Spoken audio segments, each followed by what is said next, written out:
I had to sneak that in there. I Yeah. liked watching you on the response you had to Sipple's comment about Ed Foley. People want to know what's up with Ed Foley. What's Ed Foley doing today? Is Ed Foley still on the website? It's embarrassing. So let me walk you through a theory here. And I've shared this theory on other shows during the break. And it culminated with Matt Rhule saying we're going to have a complete overhaul in special teams. I do believe that there will be a move with the coordinator position, but Ed Foley will still be around in some ambassador role. But if he stays as a coordinator, I think there's a couple of things that have to be answered. One, you either want to be good at special teams or you're not. It takes an effort to be good at special teams. You can't just show up and go, man, we got all these athletes and we just got this guy from Idaho who can return punts and we're going to be fine. We got this place kicker. We're going to be good. It'll take care of itself. You have to make a commitment to being good at special teams. Look at Arizona State. That's one of the hangups with Kenny Dillingham is Arizona State special teams haven't been very good. Yeah. And you either want to be good at special teams or not. You either want to have a LeVar Woods like at Iowa or not. And we know how Iowa has won games via the special team. But I'm going to tell you, if Ed Foley is retained, this is the reasoning behind it. One, it's not his fault that the long snapper, the holder, the place kicker, the punter all have had issues. That's not on him. That's on the personnel. We went and got that personnel for him. That has nothing to do with Ed Foley. That strategy of not returning punts, not returning kicks. I mean, Nebraska, I think, finished the year 15 punt returns for 74 yards. But there's a strategy if you go back to a couple of different stops on returning kicks. So I'm not making a case for Ed Foley. I'm trying to tell you if he is retained in his current role, this is on Rhule. Rhule takes it as that was my fault for 2 years. Anything about the special teams put on my plate, you're doing a disservice if you're going after Ed, come after me, which would be a very interesting pivot because the easy way out would be we need somebody in there with a different voice. We're adding different players. We need a different voice. We're moving on, and people will be like, good, I can see what you're doing. But if you retain him in his current role, then you do have to have some splaining to do, and I'm just laying out the scenario that would be what he would explain. If they are to keep Ed Foley at the position that he is at right now, I will lose a lot of trust of what is going on over there. Because if they are to keep him, I don't know what they're doing, but it's not to win. It's not to win because he's done a bad job being the special teams coordinator. And this is a team where you talk about it, Gary. The talent rises to the top. The talent is always going to win. The cream is always going to rise to the top of the crop, right? Well, right now, as it stands, Nebraska isn't as talented as the top teams in the Big Ten or the SEC, okay? And so when they play, they're going to have to scrap, and they're going to have to claw, and they're going to have to win big games close. And you win big games close by executing at special teams. So if Matt Rhule is to keep Ed Foley as the special teams coordinator, I don't know what they're doing, but it's not to win football games. And I would lose a lot of trust in Matt Rhule and how he's operating their organization. And he will only get that trust back if he answers these three questions appropriately or in a manner in which it makes sense. Okay. What has the problem been on special teams? Why hasn't it gotten solved in 2 years? How is it going to get solved now with Ed Foley? Answer those three questions. If you keep him and then you can answer those three questions, you know what? I'll give you the benefit of the doubt.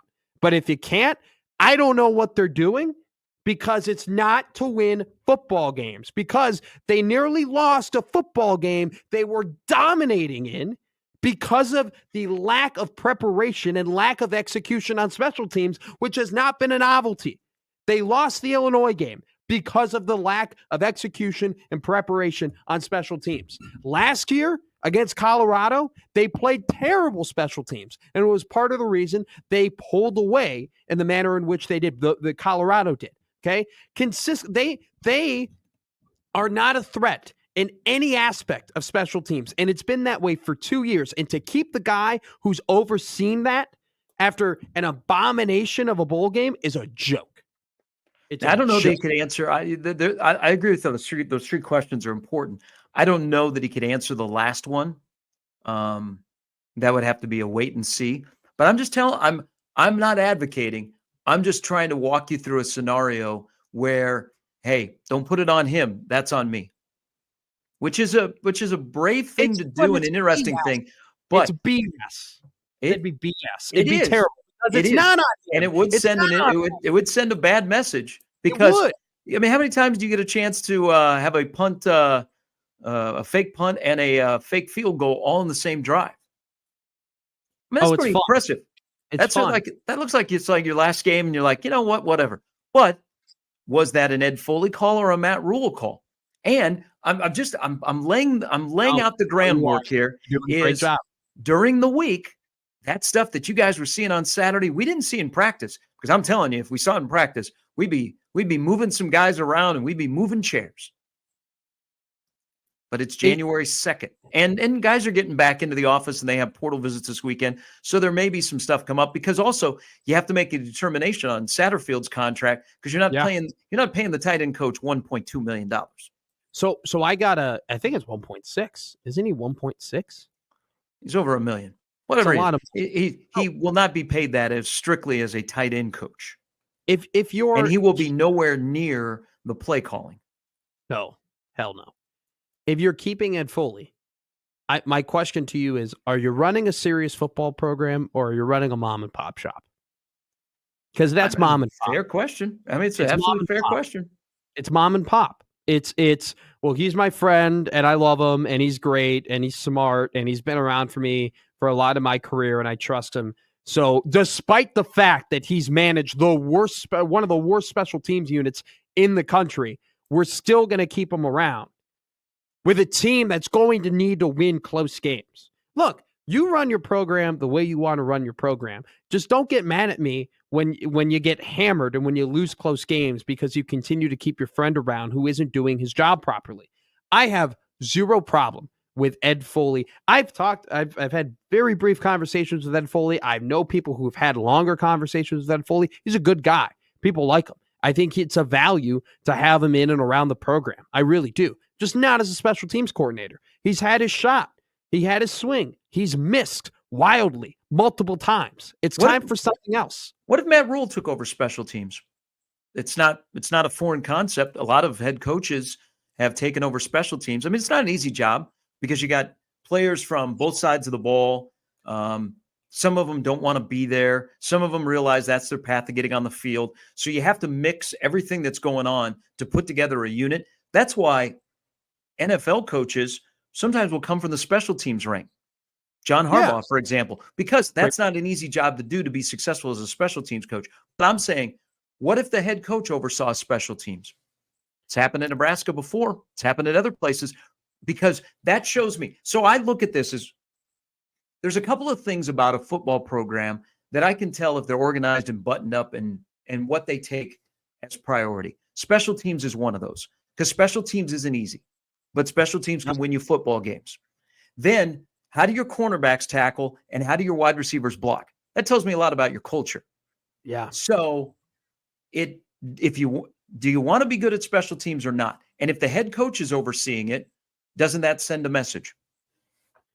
But his clock management, and this is low-hanging fruit, but his clock management already is suspect as it is, and now you're adding something on his plate. And you and I have talked endlessly about the fact that we've wanted him to be the CEO role, right? We've wanted him to be the CEO of Nebraska football and that he does all of the things in and around not just the football, but the stuff outside of football. And then you get to Saturdays and he's running the show and he's making the big calls, but you have a head coach of defense and you have a head coach of offense, right? And you kind of figure it out from there. If he were to take over special teams, you get away from that CEO role. You pull him away from things that, is it not just easy?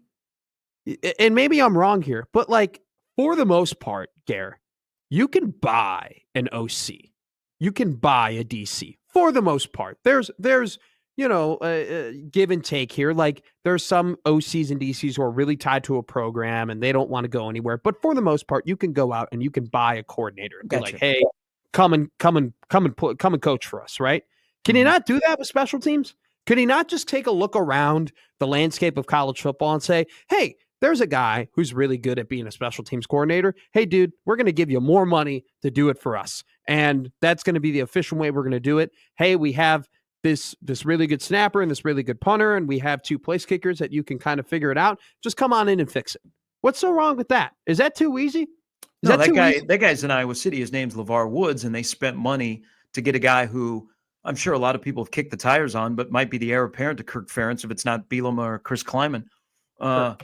It's not an easy job to do because there's not a lot of coaches around the country that's all they do.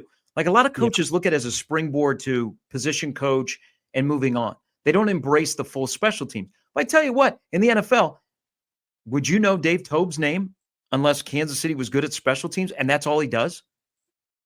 I only found and out. You look at some of these interim coaches that get promoted on staffs that have a fired coach. They're the special teams guy. Yeah, like the current interim coach is the Saints. So it's not an easy job, and I don't know that there's like a lot of guys dedicated to it. Like come back to Dan Jackson. So Dan Jackson, one of the things he did at South Dakota State in his first go around was he was in charge of special teams, and he was always a name that was brought up in Lincoln because he's got a Nebraska connection, and Nebraska's had issues with special teams. So, his name was always at the forefront of the list, but he was a guy that wanted to coordinate a defense or coach defensive backs. He didn't want to be a full-time special teams coach. So, yeah, there are guys out there that you could go and buy. But I don't think there's not just as many guys that are like, I just want to be the Ed Foley. Just give me special teams and I'll be fine. How much better would you feel about the special teams if it was just a Matt Rhule show? I don't think I'd feel that much better about it because it's not like he hasn't been in the building and he hasn't been overseeing it. I mean, it is part of an indictment. Would it be a statement, though? A statement of special teams have been a disaster, complete overhaul, and I'm going to be the guy that's going to oversee it. Okay, so then what if I feel like that's way too big of a risk or a gamble for him to take because he's already doing so much. And then if it's a failure, if they fail at special teams again, it directly falls on his shoulders. And it's just it just seems like it's avoidable that he can avoid that type of trouble that he could get himself into. I just don't understand why he refuses to do it if it's his decision to either keep Ed Foley or to take over or your theory may, if your theory comes true. But at this point, part of me thinks that they're going to keep him. And the reason that I think they're going to keep him is, they brought in the punter. They brought in the long snapper. They picked those guys to come in and recruit them and be a part of their special teams unit. He's been a part of those decisions. At least you have to think he's been a part of those decisions. And you would at least hope that if they were going to go to another special teams coordinator, they would have given that coordinator the opportunity to pick those guys who are going to come in and be the next punter and be the next long snapper. At least that would have been the most logical thing to do. So either you are bringing in a special teams coordinator who had no say on who his guys were, or you brought in these guys and you're just going to keep it the same and you're going to make these inexplicable excuses that I'm not going to stand for because there isn't an excuse for keeping a guy who's been overseeing one of the worst special teams units in the country. There's no reason to keep. You either want to be good or you don't with special teams. It's a mom and pop organization if they keep Ed Foley around. It is. There's no other. Why would you do that? It's not to win. It's not to win, Gary. It's not to win. Keeping them around is not about winning.